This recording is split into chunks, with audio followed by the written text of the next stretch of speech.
One more. So just a quick little background on me. I joined the Ottawa 67s with Andre and James hired me on when they joined the team. So I've been with them since the start. So it's been a lot of fun to work and learn with those guys. I also worked with the Ottawa Red Blacks. I'm a strength and conditioning coach for those guys. And I work with the Fury. I work with the Ottawa GG's football team way back. And I've owned a business for just over 11 years. If she can stay open, we'll keep her hot. That'd be great. And I resided in Ennismore, Ontario on the farm just outside of Peterborough. So that's where I'm from. And I moved up here, Ottawa U, took Bachelor of Science and honors with physiology there, and joined the track and field team with those guys, and got on with Team Canada in 2007 to 2012.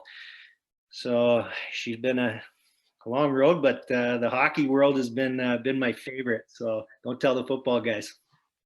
I'm just going to kind of today, guys, I'm going to go over sort of what we do with the Ottawa 67s, like what we would do when we get the players to come in and our testing and protocols there. I'm going to show you a little bit of what we would do for an example in season training in a week.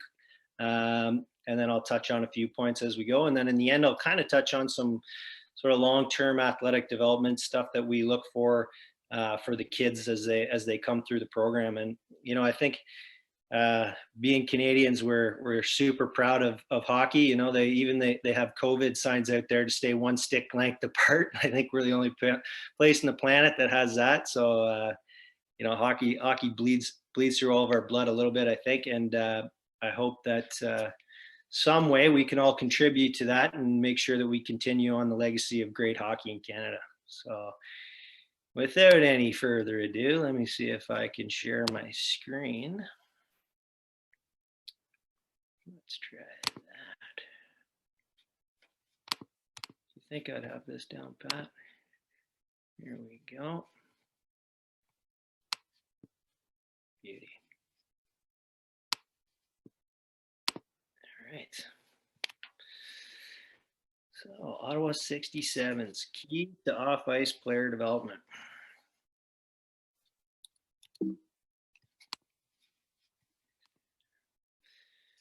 So our training philosophy, the aggregation of marginal gains. I'm not sure if any of you guys have heard that tongue twister, but it's basically just means like if you take small pieces everywhere from whether it's your mobility, your strength, your nutrition, your hydration, your sleep, all of those things put together, your biomechanics, if we can just make little improvements everywhere, they turn into big improvements. And that can also correlate to like your players. So if you have younger players who maybe were a little bit lighter or not as strong, if you make them a little bit stronger, a little bit faster, you're adding to the quality of the team in the long run when it comes to playoffs and hopefully a championship run, which is what we're all trying to do.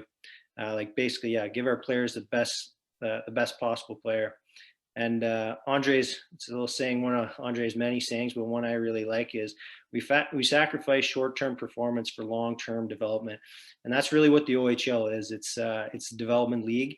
Going into the NHL is more of a performance league. So some of the things that we do in the junior level is, we're really trying to get these guys ready to move on to the next level. So some of the testing and things that we do are literally questions that all get asked from NHL teams when they call and ask about like a Marco Rossi or a Jack Quinn, and they'll say, do you have all these tests for me? And I always try to make sure that I have as much information as I can for our players, because in the end, that's going to hopefully help them out and make the teams make the best decisions possible.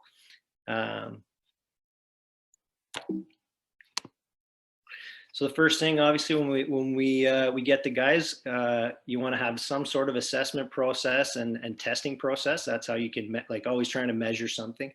In this case, with our guys, we do a movement analysis. So it's everything right from your neck all the way down to your ankles. We test mobility and stability of each joint.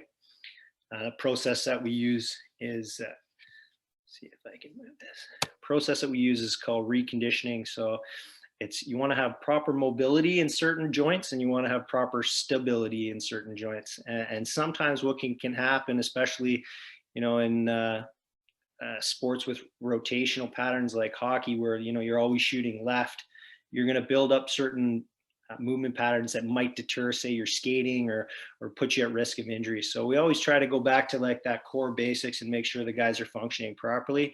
And if it's an issue where maybe they can't perform the movement, you might be able to teach them. Or if it's not that, then they have to get treatment to maybe release an adhesion or improve their flexibility to give them better range of motion. So it's just a tool that we use to make sure that our guys are performing at an optimal level.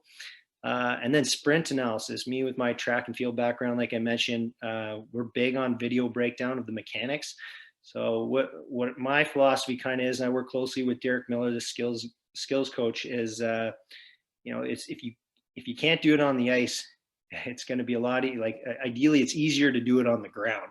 If you can do it on the ground and then transfer over to the ice, which is a lot harder. I think that's why it's the best game in the world, is because it actually is on the ice. Everybody else is just on their feet. So there's a whole new dimension to the sport. But the biomechanics are actually fairly similar, and I'm going to get to that in a little bit. So optimally functioning athlete equals low risk of injury plus higher performance outcomes. So here's a little slide that, so we do similar things with the strength conditioning world, where we all get together and we have a hockey performance symposium. And this was one that really hit home with me. And Vicky and Steve have been doing a great job with actually the science behind it. I just did it because I thought that's what was right back in the day when I was younger. But it seems like I was on the right track. So it's nice to see these guys putting the science behind it. So, same goal, common shapes, similar speeds, and that's for forward skating. So the difference is acceleration and running are different. So the first like 10 to 20 meters, that's where that you see those similarities. And that's what I really try to focus on with our athletes, is make sure that the biomechanics are good off the ice as well. And there's drills and things like that we use that will improve the athlete's skating as well. So maybe what I can do here, need that. Let's try a new share. There we go. And I'm just going to show you. So there's a couple athletes I work with. So these would be poor mechanics. This is a young Mackenzie Weegar. He now plays for the Florida Panthers, but he didn't at the time. You're just going to watch like his back leg here. Can you guys see my screen? Yep, you're good. Okay, perfect. So you just watch his back leg. And what I'm looking at is, how's that knee drive look? So it's not very great. It should be somewhere up and around his gut, a little bit higher. And then his foot strike should be sort of behind him in his center of gravity. So see how it's sort of in front of his center of gravity? Now he's got to move that big arse above his foot and his body out this way. So what you're going to see is not the most efficient first step. And you've heard every parent, everybody on the planet, I need to improve. Every coach tells a kid, you need to improve that first 3 steps. Well, here it is. A little bit better, but he's going to kind of step in front. Anyway, so that was an early on Mackenzie Weegar. I'm going to show you one more here. This one's Mason McTavish. Don't get me in trouble because he plays for the Petes. We love all Canadian hockey players. It just happens to live in Ottawa. As you can see, we don't have high performance turf here because we were forced to train outside. Lovely pandemic, but the boys found a way to get the work done. So this is something that we would do. You'll hear me speak over the video. This is his first sprint session with us, so he has a lot of nice errors to show everybody. So we'll start off. We'll look at a couple things. So the first thing you're going to see out in front, as you can see here and here. So right there, you see he's got like, his start position isn't even proper. He's just got the same hand, same arm out in front. They should be opposite. The hand should be out in front. And then back, he's got both those legs back. So those should be switched. So he switches them there, but the other guy's already gone by the time you switch your hands. So these are the little habits you got to build into these guys. Pretty good forward lean. Let's see what he does next. So you can see the knee drive. Even if I kind of pull that back,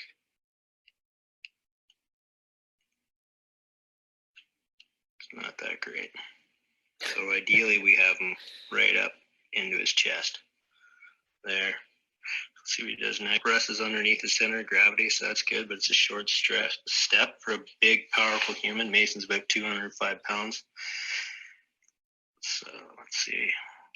Again, now what he does is better knee drive out in front, but he's stepping way out in front of himself. So that's going to act as a brake in front of his center of gravity. So now he has to pull himself over top and then go. So lots of good mistakes there, but he did. It's a great example of where these guys start and where they end up. So and that's one thing, if you guys aren't adapting this kind of thing, I don't know if you have the time or whatnot, but these are great tools. I find kids are really visual learners, so you can show them right away and right over it. The app I use, it's a free app. It's the Huddle technique. I'm sure there's lots of them out there. It's HUDL is the name of it. You can get it right on your phone and do video recordings and go over it as well. If there's on ice stuff you can do with it as well. And now what I'm going to show you is the big boys. So here we got Calvin Ahan, Chicago Blackhawks, McKenzie, now a little bit older. And this is Zach Sinishin. He's with Boston. It's his first summer with us too, but he's a big, powerful guy. He caught on pretty quick. Let's see if you can see. Not very slow, coach. Sorry, boys. So you really see the height that he has in that, and he's just going to drive that foot behind his center of gravity and move himself forward. And the next one, he's going to do the same. Huge knee drive, toes up and dorsiflexion. And he's going to hammer it, just boom, right behind himself. Very fast individual. Here's Big Mac. You'll see a bit of a change in him. He's leaner. We'll get into that a little bit sooner. So you see him just do his setup there. Like these guys just do it naturally. Like I've taught them track and field type setup. It's just to make sure they don't have anything else to think about but driving these knees up and powering that force behind them.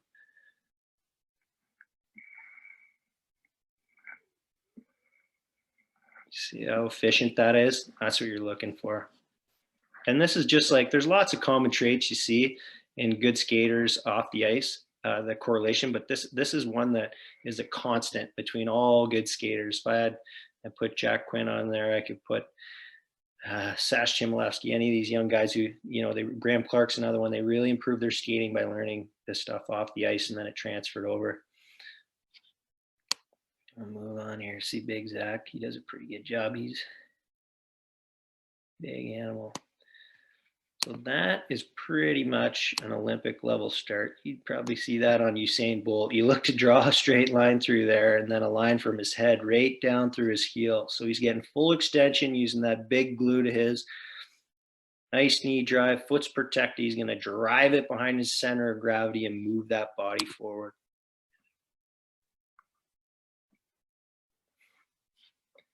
Well, Ghislaine Bear, number 22, referee. Oh boy, G. We didn't get G in there. Anyways, I just wanted you guys to have a quick look at that. And that, like I say, so you get to see the progression of, what it looked like for these guys when they started. Like Mackenzie Weegar was just very similar to Mason there. So I wish I had another video of Mason I would have put up there, but we can't look at these all day. But it's one thing I really want to touch on, the importance of sprint mechanics. So if you can work on these things yourself with your kids at any age, if they learn this stuff early on, it's one less thing that we have to worry about, and it's just a habit for them. So, or get them involved in maybe track and field in the summer times, things like that. So, and then we do measurements on body fat. So ours are a little bit different. So we don't just measure body fat and say, hey, good job or bad job. The process that we use gives us some information on how we can give these guys a personalized nutrition plan, as well as a supplement protocol to match their personal needs. So I use Mac and Quinner here because they're kind of coming from two different ends of the spectrum. So Mac's a little bit, he was a little husky. I think he was about 20% body fat, maybe a bit more. And he was already in the AHL at that time, so it's kind of frowned upon. And then we had little Quinner. He was, I think, about 155 pounds when we got him. soaking wet. And I think back in 2017. But let me just move to the next slide. So here you can see the dates on that. So that's May 20th to September. So one summer, Weeks was about 20%, like I said, and then he gets down under 10%, which is the NHL standard. If you go into camp and you're above 10, you're in trouble. So every camp, it's the standard. Try to get underneath. I know there's a few guys that might get away with it because they're a little bit older on, but for the most part, these players have to come in there under that 10% marker. And, if you look beside the blue column there, it says lean mass. That's Weeks, the good weights. That's your muscles, bones, tendons, ligaments. He went from 170 to 188 over the summer. So that's a lot of good weight. And obviously he maintained his speed and strength and those types of things as well. And here's big boy Jacko. So 156 pounds, and he up to 180 by October the next year. So that's a significant amount of weight for a young guy to put on through a season. And he was playing with Canada, he was practicing with Canada, he was practicing with us, he was training, I think maybe with Canada too, not sure, but he was coming into the gym before school in the morning, like 6 a.m., working out. If he couldn't get in, he'd do it after. So he really put the work in to put that weight on. So those are the little characteristics that they end up paying off in the long run for these guys. So it's just the two spectrums, right? So a lot of kids they think you don't want to train in season stuff. Like, again, you don't want to think like short term. Don't think, oh, this is it, this is my year, I got to be there. Like, well, Jack is a perfect example of looking long term. Look at all the development paths that he took. He didn't come up to the 67s and play in his first year and get no ice time. He played down, and I think he was rookie of the year and lit it up down there, and then came up with us, and you guys know the story. So anyways, these are the things I try to tell guys, is like, you want to think long term. Think about your total development, not just about the next game right in front of you. Here we go. So that's a picture of I think that might even be an away game in Sudbury or something. I just found on my phone, but I want to give you guys an idea. So these are things that our guys get every day. So after every game or practice, these are things that are available to them. So we have water, protein, creatine is in those drinks. And then those are the supplements that are there. Like I said, I was on Team Canada, so I had guys knocking on my door around 9 o'clock at night, watching me pee in a cup to make sure I wasn't taking any illegal supplements. So I take it very seriously. So all the stuff that my guys take are of the highest quality, and they're not all measured the same. If you're going to the store and you're buying something from Shoppers Drug Mart, you might as well save your money. You want to try to make sure that you get like good quality supplements, because just because it says, say, zinc, for example, it's zinc what? There's another word there, and that's the absorption factor. So is it actually going to absorb to the place that you want, or is it not? So try to buy quality on these, or just don't get them at all. But again, here's your marginal gains. And then here we go. So then we get into the testing for the guys. So when the guys come into camp, we do all the major lifts, squat or deadlift. I find that, I don't want to injure somebody at camp, but we want to see how strong guys can be. So if you prefer to squat and you've squatted all summer, I want you to squat. I don't want to make you do a movement that you haven't been doing. If you deadlift, then deadlift. So I think some NHL teams, I adopted that from them. They kind of said, let the guys do what they do. It's a heavy leg movement that we're looking for. So that's what we do. Pull up, bench press. We do a bunch of other shoulder things, but those are the big strength movements we would do. Our power stuff, we would do a vertical jump, broad jump, single leg jump. We actually use what's called a Kaiser machine. It's like basically measures power. So it'll tell me left leg to right leg power. If there's an issue there, especially with the goalies, you want to make sure that you try to have that as balanced as possible. We also use a counter movement jump. And there's some really simple things that you can do, and you can do them on, even if it's every month, every 2 months, every 3 months, whatever you like to do. And you can kind of see how the guys progress. And they're simple things that even just using a tape measure, you can have these things, and that'll give you an idea on your progress with your players. Or we use them to see if like our guys are overtraining and we need to pull back a little bit. If there's a sudden drop in power or something like that. And then conditioning. So we do one of the ones I love is a 300-yard shuttle test. So you set up cones 25 yards apart. You go down and back 6 times.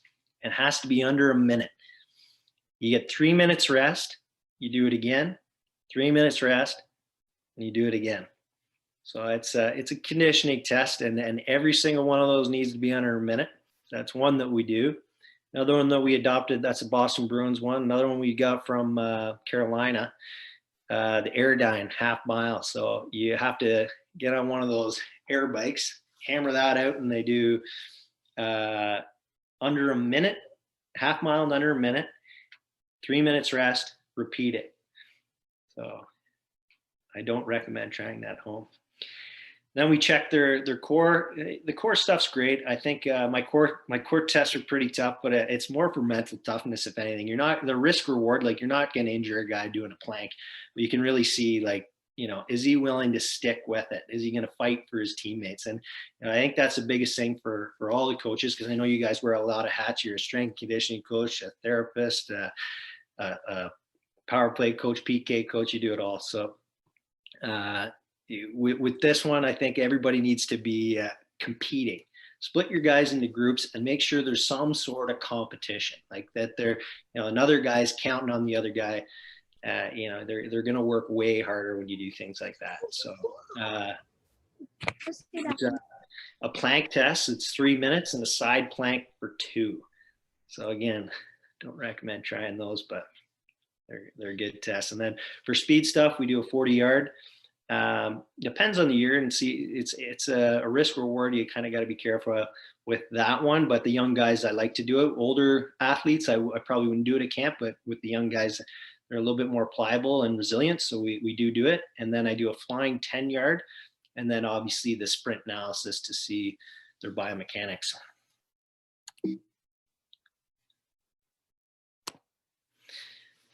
So this, I thought, was a useful slide for everyone. So this here is basically the definitions of speed endurance, specific endurance, and special endurance. So when you guys are writing programs, or even this stuff can correlate to on ice work as well, you're kind of a little bit more focused plan. So like pure speed is under 7 seconds with a full recovery. And one of the rules of thumbs that I use is if you do 10 meters, you add a minute. You do 20 meters, it's 2 minutes. If you do 30 meters, it's 3 minutes. So you want to make sure that you give at least that, given whatever the distance that you're using. So the other one here, speed endurance, same idea. That's from 7 seconds to 15 seconds. Special endurance, 15 seconds. Both of those are with full recovery as well. And then special endurance is where you would have incomplete rest. So I thought this was kind of a valuable slide for you guys. If you're putting on your speed hat, you can define your programs a little bit. And then here we have just an in-season example week for us. So with the 67. So Mondays, there's always a day. It's for us, it's Mondays, but each team in the OHL needs to have 1 day off. Not all of our guys will do it. Some guys will go get treatment or train or whatever, but it's all on their own time. So we consider that an off day. Tuesday, we do a lower body strength and hypertrophy day. So those are the 2 outcomes I'm looking for in that workout. So I want them to gain a bit of strength, but I also want to keep that muscle on them. I want to, because when they're doing so much skating, it's cardio. So they're going to lose that muscle mass. So we want to try to put that back on them. So if they're eating right, taking the proper supplements and nutrition, drinking enough water, and training it the right way in the same time frame. I'm going to show you another slide that'll help you guys with designing. If you're designing your own weight programs, there's another sheet coming along. It'll give you an idea for that as well. And then on Wednesdays, we do PAP and core. PAP is just post-activation potentiation. It's a fancy term for lift something heavy, wait about 2 minutes, and then jump as maximal effort. So in this case, say you were to do a squat or a deadlift, so you're going straight up. Then you go and you do a vertical jump or jump upstairs or something like that. More of like a horizontal one would be, say, if you're going to do a hip thrust or an RDL, something in more of the horizontal plane, and then you would use a broad jump So a big forward jump or a double broad jump to get the most out of your athletes. So this is one way that you can improve your explosive power. And there's tons of science behind that one, but that's the one. This is one of the days that we do that. The other reason I do it on Wednesdays is because I find that everybody, as the guys get older, they're going to individualize these plans, but they're still developing athletes, like I said. So for most part, the literature says it takes about 2 days to get like that pop back from that workout. So that's why I like to put it on a Wednesday before, say, a Friday game. Thursday, I do an upper body day. If you talk to any therapist, when I say therapist, I mean a physical therapist or athletic trainer or whichever, they're always going to tell you to say you have someone with an injury on your knee or your ankle or wherever. They want you to still train, say, your upper body, which would be a cold zone, and the knee would be the hot zone.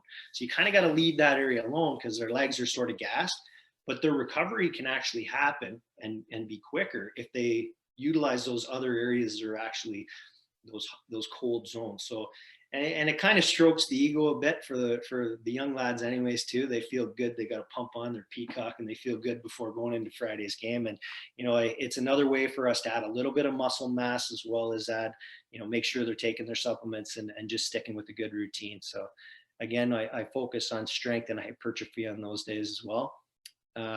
Friday, so this is if we had a 3 and 3, so we play Friday, Saturday, Sunday, all at home. So post game, we would do shoulder health. Shoulder health is a super big, important area. I think the shoulder is the most vulnerable joint compared to the hip and ankles with hockey players.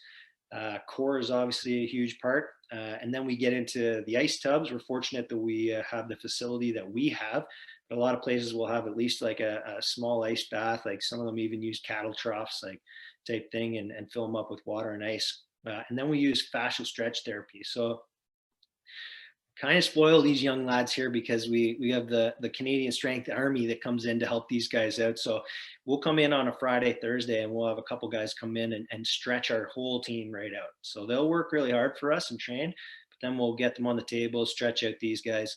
And then the other guys who have major problems, they'll go see the athletic therapist. So we really work as a team, and we ask a lot of these guys, but we treat them like high performance animals. So, and then moving on Saturday, post game, all this stuff. Posterior chain work. It's a very anterior chain dominant. So you're using a lot of your quads and your hip flexors when you're playing hockey. So we really try to focus on the glutes and hamstrings when we're doing our workouts on a Saturday. And it's just to touch on them. It's not anything that's going to tax the guys too much. And depending on who the player is, we might kind of leeway a little bit if they had a lot of minutes. But then core and mobility, tubs and FST again. And then on Sunday, after your third game of the weekend, we have the hardest workout of the week.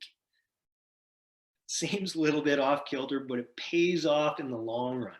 So yeah, they're tired and they hated me. And when they first started, Andre told us, and he sat all the coaches down, he said, these guys are going to hate us. I'm like, they're going to get to November and they're going to be gassed and they're going to not want to do it anymore. And there were some battles. I remember Sasha Chmielewski was playing his first NHL game tonight. We had a big yelling match. He's like, this, and then playoff time comes around and we're in, I think, triple overtime against Sudbury, and we ended up winning. And he just gave me the biggest hug, and they're like, that's why we do it, So that's it. You got to think long term for these guys. It's kind of like being a parent. Even though they want something, you got to treat them, make sure they do things the right way. So anyways, on Sunday, we do a post-game hard workout, and I'll show you a quick video of that so you have a little bit of an idea. And then every day we do a warm-up and cool down. And that's about 15 to 20 minutes of mobility, activation, jumps, and sprints. So it's not a lot of sprints, it's not a lot of jumps, but we do it every single day, except obviously on that day off. And then just an asterisk on the bottom there, individuals who don't play injured or have low minutes will have extra work. So for me, like a daily schedule would look like I get to the rink beforehand, I'll treat guys with the athletic therapist, then I'll go over and I'll run the warm up.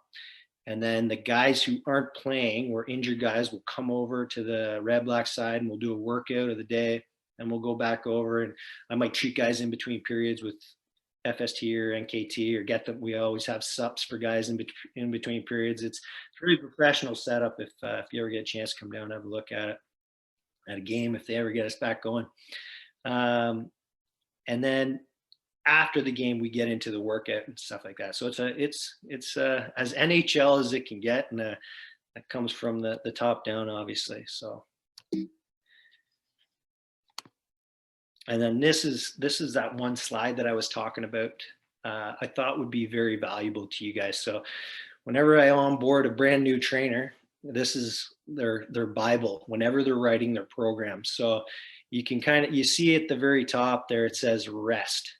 So if your goal is relative strength, you need to make sure that's the rest that you give your players in between exercises.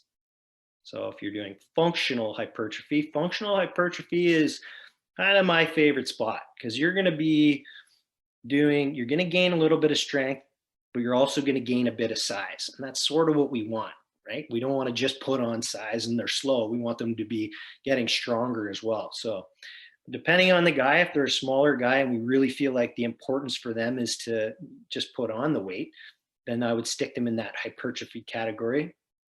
Or if it's somebody who they have a conditioning problem, then you can go down to the endurance where you see at the end in green. So my pointer is working here. Sean, can you just explain hypertrophy? There's some people that might not know exactly what it is. Oh, yeah. Sorry, everyone. So hypertrophy is muscle growth. So atrophy is when you lose muscle, and that's usually what happens when you do endurance. So when you're skating and running and doing, that's why like long distance runners are smaller and sprinters are bigger. All the long distance running and all the skating and the practices that they do, they lose the muscle. So you want to put that muscle on. So that's what hypertrophy means. Good question. Awesome. Thanks. And then in the bottom, you can see reps. Gives the rep scheme all the way up to 20. And then another most important one is TUT. And what that means is time under tension. So time under tension, if you want to do relative strength, which is like absolute, just only strength, you're not going to get bigger, just strength. You need to keep your reps under 20 seconds. So if you were to pick the weight up, that's when you start the clock. And then when you're done with the exercise, that's when you stop the clock. And that needs to be under 20 seconds. So if you're looking to hit functional hypertrophy, you need to be in between that 20 and 40. If you're looking for hypertrophy, you need to be 40 and 70. And if you're looking for endurance, you need to be 50 and 120. So where this gets tricky is, say, for example, you give the guys 8 reps or girls 8 reps. And you say to yourself, you're like, okay, you see one kid and they bang it out really fast. Well, if they go down 1, up 1, they're in that 16-second range. Now they're getting relative strength, and they're not going to get that development that you're looking for, that muscle growth. So that's why you put that time under tension on there. So there's something called tempo.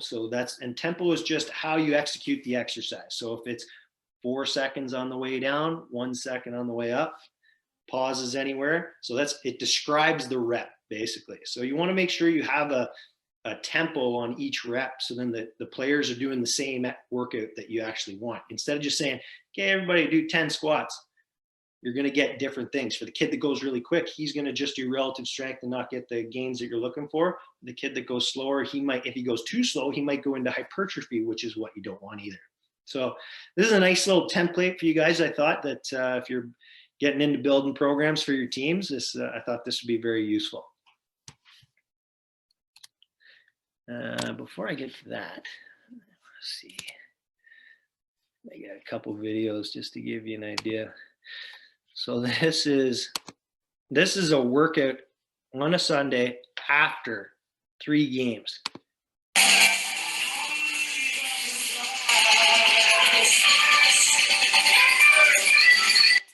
So it just a really quick little clip, but I just want to show you guys that because it's, as you can see even from that little clip, it's pretty intense. And then here, this is what I was talking about with the facilities that we're fortunate is we got the hot and cold tub. So these guys are in the cold tub trying to stay a little warm, huddling up. Love to see that. But yeah, so we're fortunate to have those things with the Red Blacks facility over there in 67. So we utilize everything we can for these guys, and that's one of the things that we do. Let me see. Okay, so that in a nutshell is sort of what we do with the 67s. And then I just wanted to touch on a few things with long-term athlete development. These are some things that we thought might be helpful for you guys and stuff that we do with Canadian Strength and the 67s, like the young athletes that come through our doors. So early stage development sports are sports like gymnastics. So you need to do it early on, or you're not going to be a gymnast. So the average age of an Olympic gymnast is very young. Or a late stage development sport like hockey or soccer, football, the most of the pro athletes are mid 20s to into their 30s. So it takes more time for them to develop into the player. And this is a really important one. I know Chris Schwartz always he talks about this. He has some good articles in the Ottawa paper and stuff like that. He's the Ottawa 67 strength conditioning coach. He's been there for years and probably one of the longest standing coaches, I think, in the NHL. So, and he's always saying, we want these kids to be an athlete first. And I honest to God, I couldn't agree with him more. I've had athletes come through that they don't even know how to catch a baseball, or they couldn't even jump rope, or, whatever the case may be. So even though, we make sure these guys play hockey and they need to do the development stuff, unfortunately, because if you don't do the off ice development, you're going to be behind, and it's just not fair to the kids.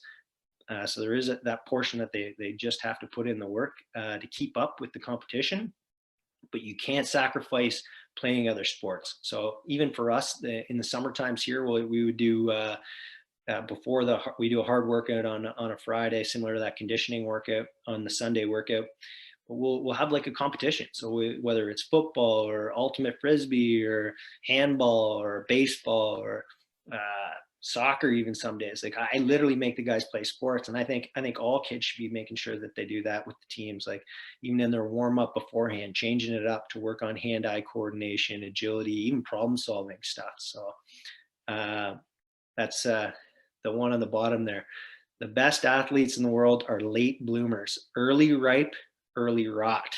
So if you have it's the kid that makes it isn't usually maybe the first round draft pick. It's usually some guy in the middle who had to kind of work hard and learn and develop along the way. They faced some adversity and they kind of made their way up. It's not usually the one you see right at the start. And I think, those two guys I showed earlier are good examples of that with Mackenzie Weegar and Jack Quinn. They'd be what I would call like a athlete and a late bloomer. But did it ever work in their favor. When to develop skill. The optimal time to train skill is between 8 and 12. So when the kid tends to slow their growth. So when you're first born, you grow pretty quick, but then there's a slow period there where you sort of stay in the same height range. I put those 3 asterisks there because it depends on the kid. They hit puberty at different times, or they stop their growth a little bit earlier. But when they're not really growing as fast, that's the best time to be working on skill development. So get them in as many different multi-sports as possible. And age is not a good indication of development. And that's exactly it. When to develop speed. The optimal time to train speed is around 12 to 13 years old. So again, asterisks, asterisks, asterisks. It's not written in stone. It depends on the individual, and you want to hit it when they're in their growth spurt. So there's the phenomenon that happens during this time where the bones grow faster than the muscles and the tendons. So if you were to think that you had a bow and arrow, and you had the same string, but the bow grew longer, the tension on that bow and arrow on the string is going to be way greater than it can ever be. And this only happens maybe once or twice in a kid's life, where you might get some kids who have like a double growth spurt. But if you have your kid and he's going through that growth spurt, jump, jump, jump, speed, speed, speed. So that's where you can build that fast twitch, explosive tendons. So look for that, all you guys. When to develop strength. The optimal time to train strength is around 13, 17 years old. Again, specific window happens with puberty. So when the guys are kind of finishing up puberty, they're already starting to develop testosterone, starting to kick in a little bit more. That's the best time to start to develop their strength because they can put on a little bit more muscle. Increased muscle creates more power. So I just put that equation down there. Power equals mass times acceleration times distance over time. So if you're just as fast and you're going the same distance, if you're bigger, you're going to win. So I think we kind of tasted that a little bit when we played Guelph in playoffs. They were just, both of us were fast and they're just a little bit bigger than us, I think. So I know James Boyd he's always looking for talent, but he's also looking for talented big guys, fast big guys still. Oh, there we go. That's about it. So with that, if there's any questions, how'd I do? So was I in the time frame or? That's perfect. It was great. Thank you for that. I really appreciate it. A lot of information, a lot of good information for our coaches. We do have a couple questions that came in, and if you have questions, feel free, guys, to send them to me. 2 questions to start off with. We'll get you on this one first. So, at what age do you recommend weight training to begin? Well, that would be that strength side of things. So again, it sort of depends on when the athlete is hitting puberty, sort of thing. You kind of want them to be a little bit more developed physically before you start doing that. You don't have to worry.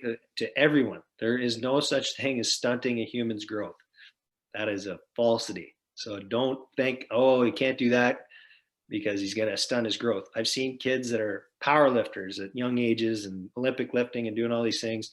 That's just a personal preference. But would I recommend that? Probably not. I'm focused more on those skills and the biomechanics and moving properly, those types of things with the younger athletes, more med ball work, things like that. So I don't know if I answered that question very clear, but I think it's on this slide. It was, like 13 to 17 is normally the range where I'd look for.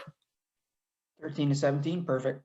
Yeah. So if we go, let's say 10 to 12-year-olds, what will we focus on if we have a team that's at the U10 or U12 age group for coaching? The things I'll be looking for is, getting good habits with their nutrition, their sleep, and their water off like that type of thing. Those are really important. And then looking at proper biomechanics. So how well they land. Can they land properly on 1 foot? Can they land properly on 2 feet? Landing is just as important as jumping, the actual upward movement. But all those types of things, like making sure their sprint mechanics are being figured out, and there's lots of drills and stuff like that they can do. And I always go slow to fast. When I was in Beijing, there was like Usain Bolt does the same warm up. I adopted the same one he did, and everything he did, he started very slow from a walk and then built it up. So my theory is if you can't do it slow, there's no way you're going to do it fast. So that's what we do with our guys. So working on drills like that, sprint mechanic drills and proper jumps, a lot of good core work with rotation, both directions, I think is important as well, especially in the young kids, because they shoot the one way, but you want to make sure you're trying to develop them. That's why, if you get them into sports where you've got to rotate both ways, that's great. That's why that's really good for the development side of things. So, med ball work, core stuff. You could get into maybe a little bit of dumbbell stuff with like goblet work or lunges and stuff like that, but I wouldn't be jumping on barbells or anything heavy for kids that are under 12, 13 years old. Awesome. And you talked about supplements, just to kind of get into that as well. Caffeine. You see it a lot at the younger ages now because it's readily available to the kids. You can buy it at grocery stores or corner stores, or you can even buy it at pre-workout stuff at Walmart, etc. So thoughts on that? That would be the short-term gain, long-term loss, that early ripe, early rot. So you're going to burn the adrenals out of these kids. So they shouldn't be having any energy drinks, any pre-workout, any caffeine, like really like purposeful stuff. The type, the ones, the Red Bulls and every other supplement out there that has the high caffeine in it. You don't want to be doing that with a kid that's under 16 years old. Perfect. What about coaches? Coaches, do what you got to do, fellas or ladies. We got a couple more here. So in Jack Quinn biosignature assessment, what do the top and bottom numbers mean for each assessment in the part where it says measured in millimeters? Let's go back. Jacko. Okay, maybe I'll do a little share screen. That'd be all right. Yep, go for it. Oh, share. All right. So what you'll see here, and that's a very, very good question. So what you'll see, the top numbers here, is that what we're looking at? And then the bottom numbers underneath. So the top numbers, what we use with the calipers to actually measure the skin fold. And then the bottom numbers rank them in level of importance. So, and each one of these sites gives me a hormonal correlation where I can say, okay, Quinner, your calves are a little bit high. You look there and you see 3.9 on the calves. We'll use this as an example. So he was 3.9 there. The calves actually tell me how well he's sleeping.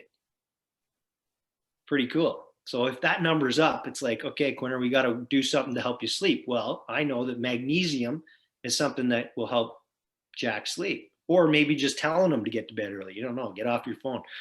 But then I can look here and say, okay, it's an 8. Well, that's double what it was. He still is lean. He's 8.6, 7.3, but it's double. So that's a huge jump. Even though it's still a low number, it's 8. It's under 10. It's a small number. It's a big jump for Jack. So he wasn't sleeping as well. And I know everybody's heard the rest is a weapon. That's the rest we're talking about. If you're not sleeping well, you are not recovering. The results don't happen in the gym or on the ice. They happen when we're sleeping and napping. That's when they happen. So this is something where it allows me to say, okay, hey, Quinner, either you need to get to bed, or I can recommend a supplement for you to take that'll help you sleep. I can kind of go through a few of them, like the PEC deals with testosterone levels. So a man's PEC should be below 4. Quinner's good there. And natural testosterone levels, like obviously you want to try to optimize them. So one of the ways you can do that is I get my guys to take zinc, and that improves. So that will drop that number and their natural testosterone will go up, which is what you want. You want to be taking your own steroids, if you will. Triceps, another site for that. This one here, the subscapularis, that one deals with insulin sensitivity. So correlation that I have with that, and this correlation that I've used for years, is if somebody's below 10 on this number, they're what I would call insulin sensitive. So they're going to be more prone to burn that energy off or store it in their muscles versus storing it in their adipose tissue as body fat. So if you think of a kid and you give him a lollipop, he's going to just start ripping around your house, right? If they have too much sugar. Well, that's what sugar should do. But as we age and have too much of it, we tend to build a resistance to it. And our muscles say, hey, no, we've had enough. And then it goes stores on our hip as body fat. So it's something that I use, like I'll click over to Mackenzie Weegar. You can see Mac here. It's actually not that bad on these ones, but he was at a 9. So he's right on that cusp of 10. So this is what I like to see, is a nice number down at like 6.3. Going back to Quinner, like I say, all of his numbers are pretty good. They're all below 10. He's a fairly lean guy. So the only one I'd really be on him about is his calves and his sleep. And then to get his weight up, that's going to be his nutrition, his hydration, and his supplements and his sleep. If I can fix those things and like the proper training, like I hit those zones to make sure I'm getting that hypertrophy, those are the results you're going to get. He's going to get up to that 180 pounds. So obviously there's got a few more things that I do, but I like to give the generic way of explaining it. But that's essentially what I'm trying to accomplish. Did that answer the question? I haven't seen anything. If there's anything more, we can get onto it. But I haven't seen anything in the chat. I'll let you know if I do hear anything. I do have some more questions coming in here. Any recommendations for training a bantam age team where you have a bigger range of size and development on the same team? Should some be doing strength and others doing something else? That's a good question. In cases like that, I think in our wheelhouse as a coach, you you just don't have enough time to, you're already doing a lot of things. You're already taking on a lot. I think it's good to have that program where you're looking for that functional hypertrophy, and feel free to take my plan and use it with your own kids. Like I think kids can train more. Like in Ottawa, like in our area, you know, there's so many good players. You look at I think it was the last draft, or maybe the year before, it was like, I think there was Mason, there was Connor Lockhart, there's Grant Clark, there's these great Ottawa kids up at the top. And I know a lot of them tend to go down to the GTA, and they're playing there and developing there at different schools, and they're training there. They're training those guys like 3 or 4 times a week. And they've been doing that for a long time. And that's something, like, personally, that I'd like to improve is, you know, keep our boys and girls up here, and we'll develop them our way. And nothing against Toronto, I'm happy for them, but I just think that's something that we need to work on. I've talked to a few coaches, and, you know, they say, oh, once a week, twice a week. As long as you do it at the start, as long as you start with the training, it's not going to deter. You're not going to see them be like overtired because you've been doing it the whole time. So what will end up happening is everybody trains for a training camp. They have those results. Well, they last to about there, let's say November. And then the body starts to deteriorate because they haven't been doing all the strength training. But if you continue that on, your team's actually maybe improving a little bit, but they might just be maintaining what they got from the summertime. And it will make them look like your team's faster and faster and more in shape. Obviously, kids develop, and you see that anyways. But honestly, as long as you start your program at the start of the year, there's no problem with you adding in like the extra strength training workouts for these guys, like up to 3-4 times a week. And it doesn't have to be long, huge workouts. You can mix them up, full body stuff. And yeah, I think it would really help our athletes out. Awesome. Next question. So key elements and techniques to focus on for the slide you had in terms of running versus skating stride. So what are we focusing on if you're working on running stride that would help into the skating stride? Let me see if I can pull something up. Go back to, am I still sharing my screen there? Nope, not yet. Go back. Yeah. So there it is there. So it sort of shows like the recovery leg, which is the back leg. It shows the front side mechanics, like the knee drive, shows the extension. So these are kind of the similar like side view things that I'm looking for. But the drill that is, like, there's 3 parts to a sprint. It's an A, a B, and a C. And the only one that I do is an A. So that is because that's the movement of acceleration. If you're in acceleration, and maybe I can stand up. You guys may be able to see me. But you literally just lift your foot from the ground up to there. So it doesn't come up to your butt and then out to the front. It goes straight to that point and then back down. So that is the number one movement that is all sprinting is, or acceleration.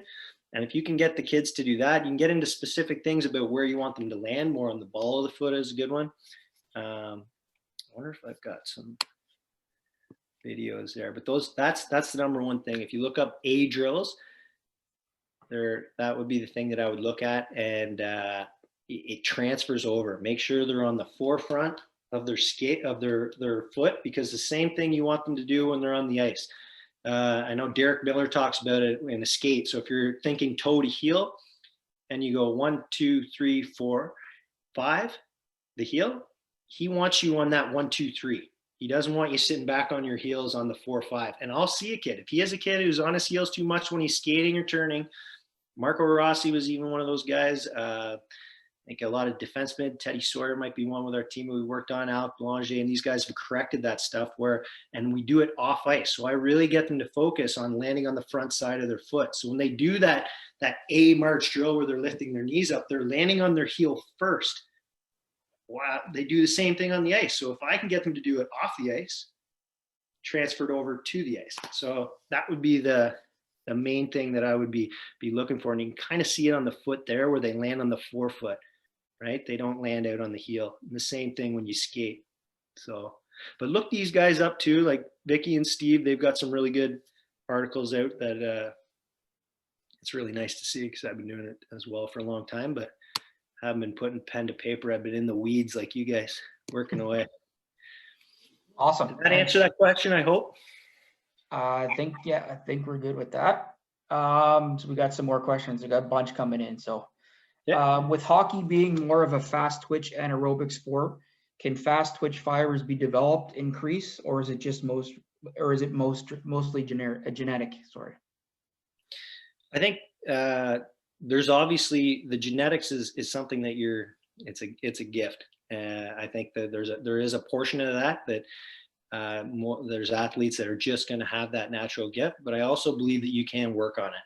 So if you're training in that for lifting weights, if you're training in that relative strength zone, that's where you're going to increase that fast twitch muscle fiber more. The other side of it is if you're doing more jumps, right? So if you're increasing the tendon tightness, that's another way that you can improve your speed, is if you have like you want tight tendons and you want supple muscles. So you want your muscles to be more supple, but you want your tendons to be really rigid and tight so they can react really quickly. So like Jack Quinn's, he's great for it. He's got super good tendons, but he's also got fast twitch muscle. He's a good combination of those two things. So to answer your question, yes, there is the gifted few that it comes very naturally, but you can develop it. And I think if you hit the kids, some kids I think are just fortunate. They like Jack might have been a late bloomer and got into jumping and doing these other things later on, and really improved his tension that he can create in his tendons, like his Achilles and stuff. So that's the benefit of that late bloomer and hitting those right windows of growth when you're doing more jumping and things like that. So increase your jumping and increase your relative strength. Those will improve your speed. Perfect. I have a U9 super strong upper body, but always complaining about back pain when he is practicing shooting. I know he's not bending his knees, but how can we practice this? What skills can we do? He's got a strong upper body and he's always complaining about back pain. To me, that tells me that there's probably something wrong with that stability, mobility portion of his spine. So you should be able to keep the lower part of your spine is where you should have stability. So it should stay there. And then your upper spine, your thoracic, that's where you want to get the rotation from. So if you're creating rotation from the lower part of your spine and you don't have very good movement through your upper spine, that's when you're going to run into these types of problems. So it could be that. The other side of it is his core might not be working properly. So his core strength, he could be sort of barreled out, you know what I mean? And then his back is taking on the workload. So if he can get that core strength, create the cylinder between what's called the transverse abdominis, it's like your corset. If he can create stability there and create the can, they call it, that will probably get rid of that back pain. But I'd recommend to see him to go see somebody that can, maybe more an athletic therapist would be somebody you'd want to go see. So not a chiro or a massage, like an actual AT, an athletic therapist. And most of them would be able to kind of break them down and let you know what's wrong with them, or what the cause is, not what's wrong with them. Awesome. Is there physiological benefits to a game day nap? If so, how long should the nap be? I think naps are the best. So I don't take them as much as I used to. When I was an athlete, that's when you kind of recover and it gives you a boost to get ready for the game. I don't think it's essential, but again, I don't think you want to be sleeping too much, like much longer than, depending on the age of the kid, I would say 20 to 30 minutes. It's probably plenty. So it depends. Like if they're going through a growth spurt, if they're a younger kid, they might sleep a little bit longer, but it's kind of player dependent. So if you find the kid, if they had too long of a nap or a rest and they were groggy and they were a little flat, then it was probably too long, because there's cycles in your sleep you don't want to hit or wake up during them, because you'll kind of be flat. So there's that. Even in the NHL, they literally have apps that the guys take and they put a thing on their arm and even if they don't have a really good sleep, it puts them into that certain sleep cycle so that they have the most relaxing recovery that they can, so they're fresh for their games. So I don't think we have to get to that, but yeah, so I think like 20, 30 minutes is great. But you know, if they're growing, it might be a little bit longer. Perfect. 20 minutes at my desk it is. You got it. Do you work on balance training in season?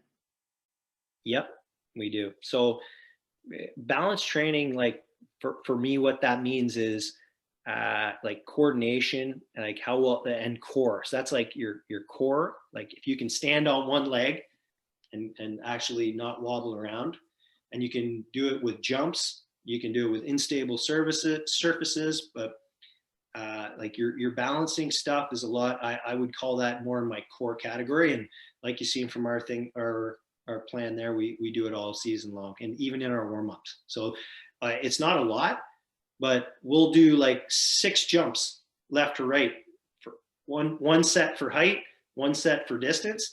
And in the landing process of that, you're working on your balance and coordination. Like I really want them to focus, and make sure they're the best 6 jumps that they can do. And they do it every single day. Perfect. We've got 2 more questions here. I'm gonna get you out after these 2. You had in your presentation your training days, but what days do the 67s practice? Are they on the ice every day, or what's their typical practice week? That would be it. So depending on the week, right? So if we were in a 3-3, let me go to my slide. In season, here we go. So in here, they might even have on Tuesdays a pretty heavy loaded day because they had Monday off. So they would do probably a morning skate. So they do video, and then they do their warm up, then they go on the ice and they do their practice. And then after that, they would do a skills session. So that's a pretty heavy loaded day. And then they come see me, and whatever they got left in the tank. In season, I like to have the training always after the hockey, if I can. It's not always possible, but if you can, you want to put all your energy of the day into the on ice, and then the strength comes afterwards. I flip it in the off season. So the guys come and train with me first, then they go and skate afterwards. So yeah, they'd practice Tuesday, Wednesday, Thursday. If they got games Friday, Saturday, Sunday, then they wouldn't have practices, but they only get one day off, and they're in the weight room all the other days, 6 days a week, and they're on the ice the other 6 days. A lot of work. Yeah. The last question here, and I know what my answer would be, but I think they want to hear it from you. In adult leagues, post-game beer or not? And if not, what would you suggest as an alternative? Ooh, well, it depends what kind of diet you're on. See, if you're not on a diet, I say pick whatever beer is your favorite because it's the best part of your day. If you're on a diet, get it mixed in a Michelob, and I think tequila might be the lowest calorie of all the alcohols, and potato vodka is gluten free. So there you go. We've got a couple of people chiming in on what kind of beer they like after the game. So actually, we do have one more question here, and we'll get you out of here on this one. Yep. With the supplement industry having so much misinformation and change, is there a reliable source of information to point to? Yep. I would use the brand I go with is Metagenics. So it's METAGENICS, and I believe it's even on those bottles if you guys zoom in when you get it.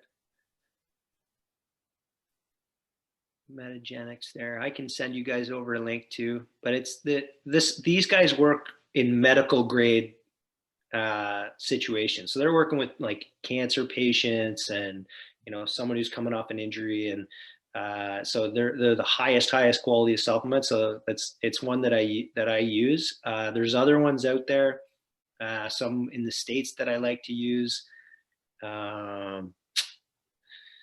Yeah, but I will go with that. I know there's other things out there like BioSteel, all their stuff. It's NSF certified, I think, is the thing that you're looking for too for athletes. Then for sure it's going to be clean. So all Metagenics products are clean like that. But yeah, that's basically why I use those. Is I know they're going to be high quality. And there's Awesome. lots of information on their website on different things as well. And if anybody has any more questions or things they'd like feel free. My email, I think, is at the bottom there. If anyone wants to ask any other questions, or if they think of something later, I'm very happy. I got lots of time on my hands, so I'm happy to help in any way I can. They do have your 67's email. I sent it out when I sent out the link today, so they would have that as well. But thanks a lot, Sean. I really appreciate that. And again, this presentation will be on our YouTube page in the next day or two, as soon as we get it up. But it'll be there for viewing if you want to take a look at it again. Sean, thanks a lot. That was great. Lots of information for us. Okay, thanks, Jeff. Thanks, everybody. Hope you took something away from it. For sure we did. Thanks a lot.